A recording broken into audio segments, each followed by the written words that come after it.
चैन खून जो केस आहे मंसूर खान जे मथां।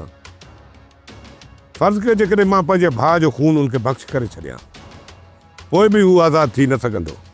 जेकॾहिं मंसूर खान तव्हांजे भाउ जो कातिल हुजे हा त पोइ हुनजो खून बख़्शराइण मां कॾहिं बि हिते न चाहां। तुंहिंजो पुटु ऐं तुंहिंजो मुड़ुसु तोखे मारण जी धमकी ॾेई विया आहिनि।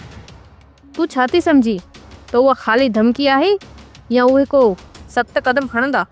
मुंहिंजे मुड़ुस ऐं पुट में का बि रहम जी उमेद कोन थी रखी सघिजे। जेकॾहिं तोखे हिन घर में ख़ुशि रहणो आहे न त तूं हुननि जी जीअ में जीउ मिला। जेकॾहिं मंसूर खून नाहे कयो त ॿियो केरु आहे जेको मिठण खे मारण जी ग़लती कंदो? इहो ई कमु मीर शाहनवाज़ खान जो ई थी सघे थो। ही ग़लती माफ़ कर, ॿीहर अहिड़ी ग़लती मां न कंदमि। ख़ुदा वास्ते मूंखे माफ़ कर। ॿीहर ग़लती कंदी? जॾहिं तूं ज़िंदा हूंदी त ग़लती कंदी न। दादा हाणे हिन जो छा करिणो आहे? अहिड़ी जॻह ते वञी दफ़न कयोसि जीअं पुलिस खे बि ख़बर न पए। सोप सीरियल डोलाप हाणे तमाम एपिसोड्स ॾिसो HD क्वालिटीअ में। विज़िट करियो असांजो YouTube channel Sindh TV HD drama.